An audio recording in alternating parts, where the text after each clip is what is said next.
Watch as we turn this $10 piece of wood into an amazing painting, and watch into the end to see what we add next. This turned out so cool in the end. We used our portrait hack process, which we teach fully in our portrait class, so check that out. Here's our $10 piece of wood from Windsor Plywood, a Canadian company. Our photographic reference is local photographer Taylor. She's amazing and she partners with us all the time. If you're looking for reference photos, always ask locals and trade. That's our biggest tip and hack for that. We come in next with colored pencils to refine that drawing, and we come in with watercolors and acrylics. Can't go wrong with indigo. Great color. We come in with salt to soak up some of that to make a kind of night sky look. We teach this whole process in our portrait class. We come in with soft pastels next.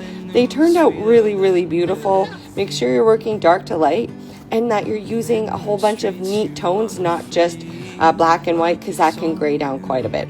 And of course, a painting wouldn't be a painting without an ugly stage. And just work past it.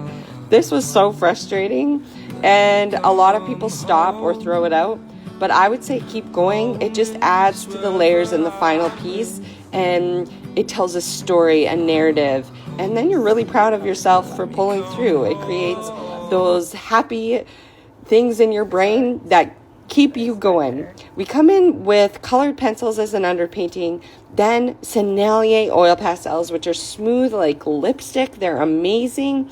And we work dark to light. They remind me of the Monet water lilies.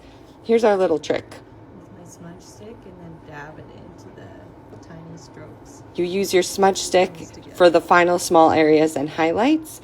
And we come in and carve back in with colored pencils to refine the area. It's always a back and forth process. If you have questions about media, pop them below, or get our free mediums guide and just say art below to get that, and we will send it your way. These are new and I had a great time using them. This pattern was the highlight of this piece for me, because after all that hard work of perfecting the portrait after it didn't turn out, this turned out great. Epoxy is from Windsor Plywood in Canada. This is for a fundraising gala, so we decided to really glam it up. It's like she's floating in a lake with the night sky. We added some pigment to the resin at the top, and it's so gorgeous. I couldn't even capture it on camera, and I'm so proud of how this turned out. It was a long process, but it could be short. You didn't have to go through all these steps. Again, if you have questions, ask them below and follow along for more art tips just like this.